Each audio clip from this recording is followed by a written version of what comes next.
এবার রেমিটেন্সে অতীতের সব রেকর্ড ভেঙে দিয়েছেন প্রবাসীরা। চলতি অর্থ বছরের 7 মে পর্যন্ত দেশে এসেছে $25.27 বিলিয়ন, যা দেশের ইতিহাসে সর্বোচ্চ প্রবাসী আয়ের রেকর্ড। এর আগে দেশে সর্বোচ্চ প্রবাসী আয় এসেছিল 2020-21 অর্থ বছরে $24.77 বিলিয়ন।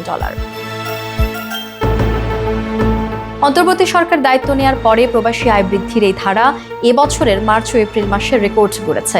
মার্চে এসেছে ইতিহাসের সর্বোচ্চ $329 কোটি রেমিটেন্স। এরপর এপ্রিলে এই রেকর্ড ও ব্রেক করেছে। এসেছে দ্বিতীয় সর্বোচ্চ রেমিটেন্স $275 কোটি।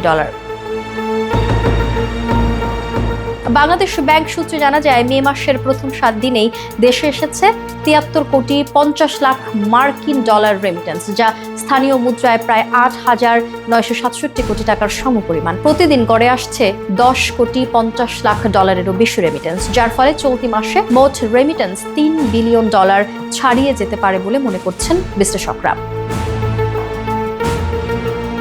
দেশ থেকে অর্থ পাচার ও হুন্ডির দৌরাত্ম্য কমে আসায় উল্লেখযোগ্য হারে বাড়ছে রেমিটেন্স প্রবাহ। অন্তর্বর্তী সরকার দায়িত্ব নেওয়ার পর থেকেই প্রবাসী আয়ের ধারায় আসে গতি। এর ইতিবাচক প্রভাব পড়ছে দেশের বৈদেশিক মুদ্রার রিজার্ভ ও সামগ্রিক অর্থনীতিতে।